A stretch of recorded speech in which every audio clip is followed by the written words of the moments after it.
2010년 10월 20일 오전 서울의 한 야산. 산책로 공사를 하던 인부들은 땅속에 묻혀있는 의문의 아이스박스를 발견합니다. 성인 한 명이 들어갈 법한 크기의 아이스박스에는 오리털 이불과 비닐로 둘둘 말린 시신 한 구가 나왔습니다. 한눈에 봐도 사망한 지 꽤 오래돼 보이는 부패한 시신. 그런데 주요 관절들이 모두 탈구되고 부패한 가운데 훼손되지 않은 신체가 남아있었습니다. 바로 시신의 양손이었습니다. 특히 왼쪽 손은 지방 조직까지 남아있을 정도로 멀쩡했습니다. 부패하지 않고 남아있는 시신의 손. 사건의 진실을 풀어줄 실마리가 되어줬을까요? 오늘 사건연구소에선 강동구 동거녀 암매장 사건을 통해 지문 감식을 들여다봅니다. 자, 저 한 방송에서 이 사건을 무슨 미스터리한 사건이다 소개한 걸 제가 본 적도 있었고, 그 썩지 않은 손, 그 사진을 저도 한번 찾아서 봤는데, 야, 정말 이 손이 진짜 온전하게 그대로 있더라고요.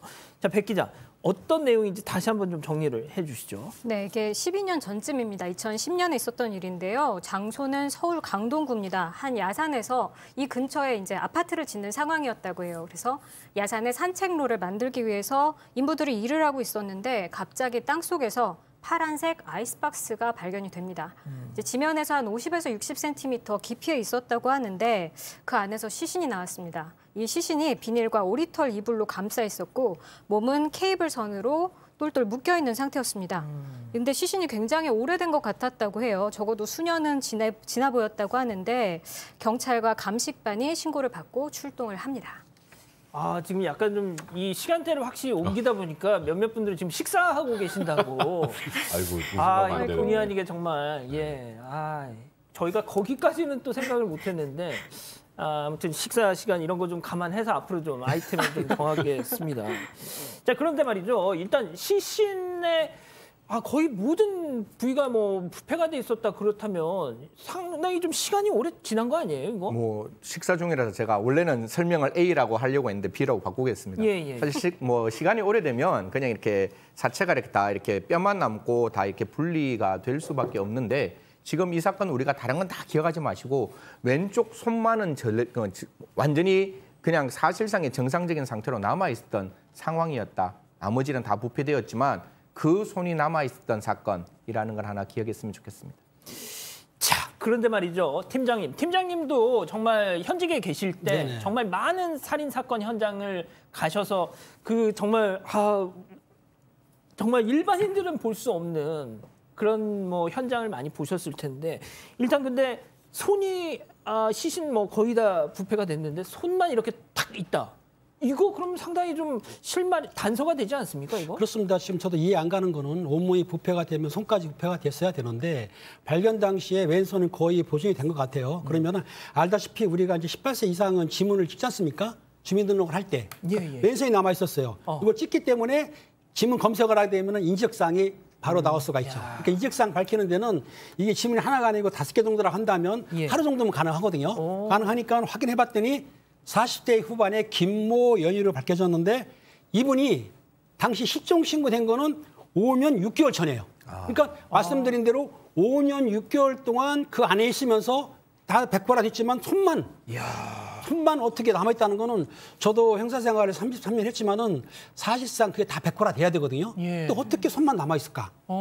제가 보기엔 참 이게 불가사의 일인데 실제로 그런 일이 벌어졌던 거예요. 대단한 거죠. 그러네요. 자, 그러면 시신의 신원이 확인이 됐다면 뭐 이후 수사는 뭐 일사천리 아니었을까요? 네, 일단 주변에 범인이 있을 가능성이 높잖아요. 그래서 주변 사람을 탐문을 했다고 합니다. 일단 이 실종 신고를 했던 게 이 김 씨의 딸이라고 하는데 딸은 일단 그 피해자가 입고 있었던 트레이닝복 이게 집에서 평소에 입던 거라는 걸 확인을 해줬습니다. 그리고 또 사체에 둘둘 쌓여 있었던 오리털 이불 이것도 집에서 쓰던 거였다라고 확인을 해줬습니다. 이 사체 발견 한 달 만에 경찰이 동거남을 잡는데요. 동거남 심 씨를 검거합니다. 2005년 실종 당시에 무려 2년 동안이나 같이 살던 12살 연하의 남자였습니다. 알고 보니 이 심 씨에 심각한 도박 중독에 또 특수 강도 전과가 있었습니다. 자, 지금 우리 가족 여러분들 딱 그거 지금까지 이 정도만 듣고도 얼마나 한이 맺혔으면 그랬을까 막 지금 말씀을 주고 계시는데 자 결국 그러면 이 동거남 그자가 결국 범인이었던 건가요? 네, 맞습니다. 그자가 범인이었는데요. 이 피해자의 김 씨의 사연이 사실 굉장히 기구합니다. 2002년도에 이제 뭐 아동복 매장 운영하다 부도가 나고 2002년에 이제 택시기사였던 전 남편과 이혼을 하게 되는데 이혼하는 과정에서 위자료 한 푼 받지 못하고 집을 나오게 됩니다. 그래서 돈은 벌어야 되잖아요. 근데 주변에 마음 터놓고 말할 그런 편한 친구도 하나 없는 상황이었는데 또 이 당시 나이 때문에 취직도 좀 어려웠고 결국 가족들 몰래 노래방 도우미 생활도 했었습니다. 아이고. 그러다가 2003년에 조금 전에 말씀하셨던 이 동거남 심 씨를 만나게 되는데 이 심 씨 아까 말씀드렸던 것처럼 12살 연하였습니다.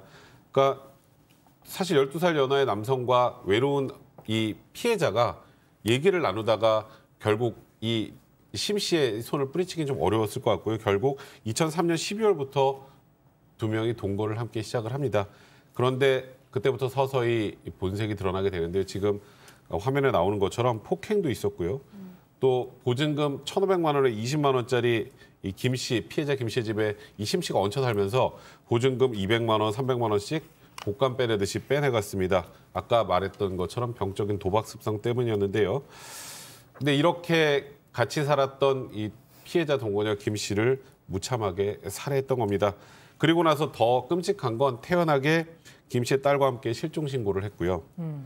또 그리고 그 이후에 바로 또 다른 12살 많은 다른 연상 여성을 찾아서 또 3년간 그 이후에 동거 생활을 이어갑니다. 경찰은 여성과의 통화 기록을 추적해서 경기 포천의 주처관리 또 식당 보조일을 하면서 생계를 꾸려나가던 이 전 동거인 심 씨를 체포하게 됩니다. 세상에 12살 많은 여성과 동거를 해서 그 도박비 때문에 살해를 하고 자기가 살해를 한 다음에 실종 신고를 태연히 가서 하고 또 바로 12살 많은 또 다른 여성하고 또 만나가지고 동거를 하고 이게 사람입니까? 진짜 이 사건 당일에 행적이 나왔었나요, 그럼? 네, 사건 당일 이 심 씨 역시나 도박을 하러 갔습니다. 도박을 하고 도박을 하면서 돈을 잃는데 절대로 건들지 않아야 되는 돈, 그 월세 보증금까지 다 탕진해 버리는 거죠. 심 씨가 그런 행동을 하고 온 모습을 보고 이 피해 여성 제발 좀 도박 안 하면 안 되겠느냐라고 사정사정 했음에도 불구하고 이 심 씨 동거녀를 둔기로 살해를 합니다. 살해하고 난 다음에 지금 우리가 다 이야기를 했다시피 싸우고 집을 나갔다라는 이야기를 하고 이거는 이제 그 당시에 현장 검증을 하면서 이 심 씨가 했던 말인데 현장 검증에서 귀신이 나를 지켜보는 것 같다라면서 주저앉아서 울었다라고 합니다. 팀장님, 이건 다른 질문인데요. 그냥 좀 말씀을 해주세요. 네네. 도박 중독이 이렇게 심각합니까? 심지어 검거가 되는 그때도 도박을 하고 있었대요. 도박 중독이 얼마나 심각하냐면 도박을 오른손으로 하지 않습니까? 이 손을 도박 안 한다고 손을 절단한 사람도 한다는 거예요. 그러니까 빠지게 되면 도박 심리치료를 받긴 받는데 그게 다시 심리치료 받고도 또 마음이 약해지면 도박을 계속 하기 때문에 문제가 되는 거거든요. 근데 아무튼 이 남자 같은 경우에는 실제적으로 도박을 하다 보니까 돈이 필요했겠죠. 동거녀를 살해했는데 당시에 이 범인을 못 잡은 이유는 있습니다. 왜냐하면 실종 신고하게 되면은 실종자를 찾게 되면 수사가 시작되지만 실종자가 지금 없잖아요. 없죠. 형식이 묻혀 있으니까 모르는 거예요. 그러니까 이 사람이 실종됐는지 살해당했는지 모르기 때문에 물론 담당 형사가 실종 신고했다 그러면은 그 심 씨를 내사는 했겠지만은 실제적으로 몰랐을 거. 왜? 더군다나 그해 12월에 사우나 절도를 해가지고 교도소를 갔어요. 2006년도에 가가지고 한 8개월, 7개월 동안 살았기 때문에 이렇게 전혀 수사가 안 됐던 거죠. 저도 옛날 사건 보게 되면 살인 사건이 났는데 그 범인이 절도죄를 져가지고 교도소 간 적도 있었어요. 근데 요거는 지금 우리 같은 경우는 사체를 발견했지만 이 사건 자체는 실종자가 사체가 안 나왔기 때문에 그런 사건을 수사할 수 없기 때문에 그대로 실종자 추적하다가 끝난 거기 때문에 사건이 묻혔던 거고 그렇군요. 사체가 발견된 뒤에는 수사가 일사천리로 시작됐기 때문에 범인을 검거할 수 있었던 거죠. 그렇군요. 승현이 앞서도 우리 가족 여러분들도 말씀하셨지만 진짜 어떻게 그 5년 동안 땅속에 묻혀있던 그 시신이 어떻게 손만 그렇게 딱 남아가지고 그렇게 할 수가 있는지 진짜 이거 약간 전설의 고향처럼 진짜 뭔가 한이 막 있는 게 아니면 모든 일에 저희들이 그런 이야기를 하잖아요. 어떤 사람이 가지고 있는 영적인 어떤 부분이 물론 이걸 이렇게 단정 짓는 건 아니지만 그런 부분이 있고 이 사건이 일반적인 사건과 달리 우리 저 팀장님이 말씀 주셨다시피 33년 그 많은 사건들을 들여다봤을 때 이런 사건을 본 적도 없다라고 이야기하고 당시 이게 강동서에서 있었던 일인데 강력팀장 3반에 있던 그 팀장께서도 통상 사채라는 거는 3, 4개월만 있으면 다 부패가 되는데 얼마나 억울하고 한이 맺혔으면 손만 썩지 않고 남아 이 사건의 해결에 도움을 줬을까. 참 부금이도 믿기 어렵다는 반응을 보였다. 환경에 따라 부패 정도가 다르기는 하지만 이런 경우는 정말 처음이다라고 이야기를 했다라고 합니다. 다행히 그 지문 때문에 이 사건이 드러나는 것이고 이 남성 아까 말씀드렸다시피 살인과 사체유까지 더 더해져서 엄중한 처벌을 받았습니다. 자, 이 결국 지문이 손이 남아 있어서 그걸 지문을 통해서 신원 확인이 됐기 때문에 이렇게 범인을 잡을 수 있었던 건데 우리 백 기자가 이 지문으로 사건을 해결하는 그 현장을 직접 본 적이 있다면서요? 아, 이게 수습 기자 때 지구대를 굉장히 많이 돌다 보면은 정말 에이스 분들이 계십니다. 그러니까 딱 손만 봐도 몇 번 지문번호를 그냥 부르세요. 그런 다음에 이런 걸 가지고 미성년자들이 왜 남의 신분증 가지고서 이렇게 술집 가거나 그러잖아요. 그러면은 딱 주민등록증을 딱 뒤집어 보고 바로 이 사람 본인 아니다. 이런 거 잡아내시는 분들이 있는데 참 신기합니다, 그게. 저렇게. 자, 팀장님. 진짜 보통 무슨 영화나 드라마 같은 데 보면 어떤 시스템에다가 딱 손 넣으면 뭐 저런 걸 넣으면 뭐 일치, 불일치 뭐 막 이렇게 뜨잖아요. 진짜 그렇게 실제 현장에서도 나옵니까, 이게? 지금 양 앵커께서 그 CIS 미드를 많이 보신 거예요. 가능합니다. 아피스가 있긴 있는데 CSI? 예.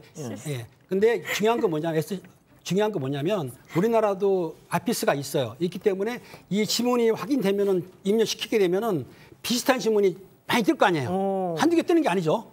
그걸 이제 대조해 보게 되면은 요즘은 빠르기 때문에 한두 시간에도 가능합니다. 하지만 또 늦게 되면은 하루 이틀 걸릴 수는 있어요. 그러니까 지문을 검색하는데 잠깐 팁을 드리자면 저 양언께도 보게 되면은 우측에 보면 이렇게 보면은 그 궁상문, 재상문, 와상문이 있어요.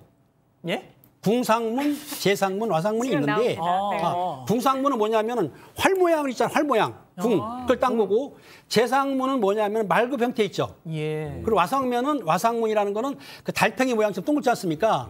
여기에 번호를 부여했어요. 그 번호가 넘버가 5개가 들어있는데 이런 것이 누구나 있거든요. 그리고 다 아시겠지만은 이 지문이라는 게 종생불변 그리고 만인부동. 무슨 얘기냐면 쌍둥이라 하더라도 지문은 다 틀리다. DNA는 일란성은 같다고 보거든요. 지문은 다 틀려요. 그렇기 때문에 지문으로 추적할 수 있는 거는 사건 해결할 때 가장 중요한 거죠. 그렇기 때문에 여기서 말하는 그 지문을 하는 거는 실제적으로 지문이 채취만 되면은 피해자건 추적할 수 있는데 저 혹시 아시나 모르겠어요. 2014년 세월호 사건 알죠? 그때 유땡땡 그분도 조사할 때에 그 지문을 좀 이렇게 우그러져 있으니까 물에다 넣은 거예요. 백도씨 물에다. 이게 팽창될 거 아닙니까? 그래서 찍은 거예요. 그렇기 때문에 지금은 범행을 할 경우에 지문이 남아있으면 범인들이 잡힙니다. 거의 99.9%. 그러니까 이 범인들이 실제적으로는 범행을 할 수가 없는 거죠. 지문 때문에. 그렇군요. 그러니까 경찰청에서도 지문을 좀 역시 요 최근에는 좀 더 빨리 검색할 수 있게 아피스를 하기 때문에 앞으로는 더 지금 말씀하신 대로 그 미드처럼 일치가 될 수도 있을 거예요. 두고 봅시다, 이거는. 알겠습니다. 자, 아무튼 우리 팀장님 중요한 말씀을 해주시는데 어떤 분이 지금 너무 빨리 올라가서 제가 못 봤는데 수달을 닮았다고 우리 팀장님이. 수달이요? 수달. 물에 사는 수달. 네, 수달. 천연기념물. 왜 그러시지? 그럴까요? 저렇게 잘생긴 수달을 본 적이 없는데. 그러니까 맞습니다. 아무튼 감사합니다. 네. 알겠습니다. 이어서요. 이 정도로 정리하고요.